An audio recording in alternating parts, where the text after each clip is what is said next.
Hi, I'm Rebecca Jarvis. Welcome to The Startup. And we're joined by Chantel Waterbury, the founder and CEO of Chloe and Isabel. It's great to have you with us. Thank you for having me.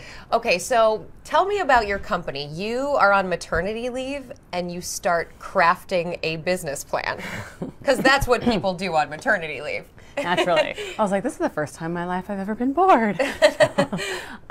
You know, Chloe and Isabel was an idea in my mind for many years. I mean, it was really something that I was probably crafting over 15 years in terms of the brand itself. But in terms of the business model, it really wasn't until I was on maternity leave where I could really put pen to paper and start putting it all together. And I just decided, you know, there's no time like the present. I should just attack this full force. And when I came off of maternity leave, I started putting the steps together to launch the business. Why the direct selling model? I turned to direct sales. And that was how— You did? Yeah, that's how I paid my way through school. Where? So I sold Cutco knives. You sold Cutco knives. My high school boyfriend sold Cutco knives. I was surrounded by men, I'll tell you that. Really? Yeah, I sold $30,000 worth in 3 months, and I made enough money to pay for my first 2 years of school. And it was amazing. It gave me the confidence to really believe that I could do anything. I mean, I remember being 21 and walking into a corporate buying office and marching into my CEO's office and be like, you need to give me $15 million because I can give you this turn and this margin. And I just don't think I could have done it had I not had that confidence from running a business at 17, 18 years old. So, you know, I was thinking about what I did, and then it made me start to look at, well, what does that industry look like today? And I was shocked to see that it hadn't really changed or innovated at all. And that's kind of where the obsession began. And I thought, well, why don't I take something that I've been doing my entire life and actually Sales and jewelry. Yeah, I mean, because really, I mean, I've been in design and development of jewelry for 15 years. I was doing it for everyone from Macy's to Gap to working with Cartier and Van Cleef and Arpels, and I thought, how can I take something that I really know and make a difference in this world and not just make beautiful jewelry? And that's where I got really excited is, okay, well, you know, Chloe and Isabel is so much more than just a fashion jewelry brand. It's actually empowering the next generation of female entrepreneurs, and we're a financial opportunity. And that's what inspired me. So what does it cost to get into Chloe and Isabel, to be a direct seller for your business?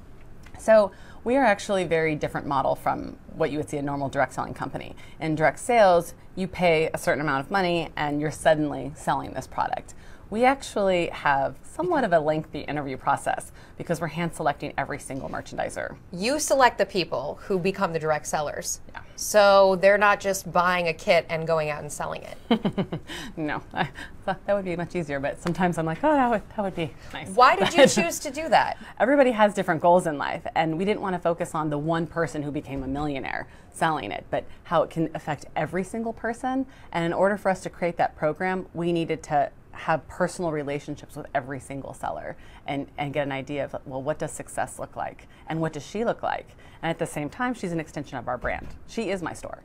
So if we're building this amazing brand, how do we make sure that she's given all of the tools to represent the brand and make money doing it? One of the things with direct selling where it gets a bad name for itself is people getting into something and then just having to go to all their friends and family and sort of shove it down their throats. And you probably saw that with Cutco a little bit. Yeah. How do you keep it from being like that, and to what degree are people expanding with Chloe and Isabel beyond that personal network? It's not about selling to your friends and family and going to the same people over and over again. It's about teaching them how to do a social media marketing campaign. How can we drive business for her? How can she have this more both online and then partnering with local businesses instead of local friends? You know, it's just a completely different business model in how we're teaching her. Where are you getting this jewelry from? Once you've designed it. Yeah. You are the one who's designing it, and then you're sourcing it out. Yeah, so we design every single piece of jewelry in our studio in Tribeca,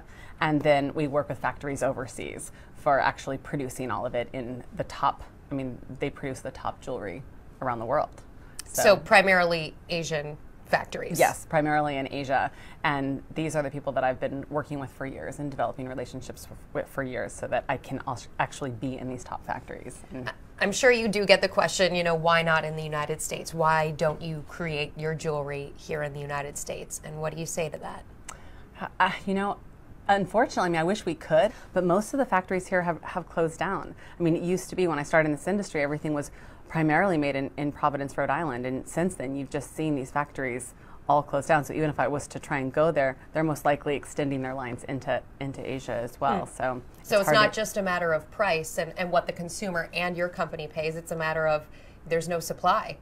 Yeah, I don't think that world doesn't really function here anymore. So those options, but it certainly, as a result, would be a much higher price because we don't even have the number of skilled workers out there doing that here. I mean, it's really unfortunate. I mean, we're seeing it across so many industries that it's all moving overseas. How do you determine your prices? I think that there's two ways that I really look at it. One is definitely the price-value relationship. I mean, people come back to us all the time and they say, why aren't you charging more for that? Because you couldn't possibly get that in a store for that price. Like our number one item is $168, and I sometimes scratch my head, like, why is that our number one seller when it's our most expensive piece, one of our most expensive pieces in the line? And I think it's because they look at it and they're like, how is it not $350? What is it? You know, it's called the Retro Glam Torsade. And what is that? A torsade? It's a torsade necklace. Okay. It's a really beautiful. I've never heard that term before. Yeah, sorry.